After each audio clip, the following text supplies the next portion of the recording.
నా ప్రకారమా చెప్పలేను, ఎంటర్టైనర్స్ ఎవరైనా అయితే బాగుంది అనిపించింది. సో ఒక సీజన్ అయిన నిఖిల్ గేమ్ బాగుంది, టాస్క్ ఇచ్చి పడేస్తాడు, గెలుస్తూ ఉంటాడు, అందరి గేమ్ బాగుంది. ఎందుకంటే ఇన్ని వారాలు దాటుకొని 15th వీక్ దాకా ఫినాలే దాకా వెళ్ళారంటే ప్రతి ఒక్కరు సూపర్ ఆడుతున్నారు. ఆ గేమ్ వెళ్తున్న మధ్యలో ఒకరికొకరు ఫేవరెట్స్ అవ్వడం, ఒకరి గేమ్ ఒక మాట రావడం ఇవన్నీ కామన్. బట్ అందరూ వాళ్ళ పోటీగా ఆడుతున్నారు.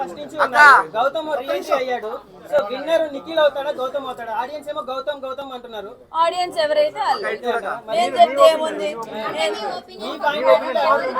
చెప్పలేము. ఎందుకంటే ఈ సీజన్ లో ఒక్కొక్కరి గ్రాఫ్ ఒక్కొక్కలా ఒక్కొక్క వీక్ కి మారుతూ ఉంది. సో వాళ్ళిద్దరు విన్నింగ్ రేస్ లో ఉన్నారు ప్రెసెంట్ అయితే. బట్ ఈ వీక్ ఎవరు మైండ్ ఎలా చేంజ్ అయితే ఎవరు విన్ అవుతారని చెప్పలేం. కాబట్టి నాకు ఎవరు గెలిచినా ఓకే అండి, బికాజ్ ఇద్దరు నాకు చుట్టాలు కాదు. అట్లా కాదు, నాకు ఎవరు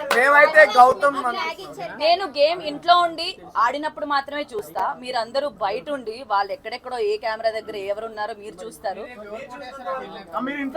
నేను అందుకన్నా నేను చూసినంత వరకు ఇద్దరు ఎవరు గెలిచినా ఓకే. ఇద్దరు ప్రేరణ చాలా బాగా ఆడుతుంది, టాస్క్లు ఇవన్నీ ఇచ్చి పడేస్తుంది, అబ్బాయిలతో పోటీగా ఆడుతుంది, చాలా బాగా ఆడుతుంది. కూడా క్యూట్ గా ఉంటుంది రోహిణి చూస్తే అర్థమైంది మొన్న అవినాష్ చేసినప్పుడు. అవినాష్ నాకు నేను ఎక్స్పెక్ట్ చేయలేదు.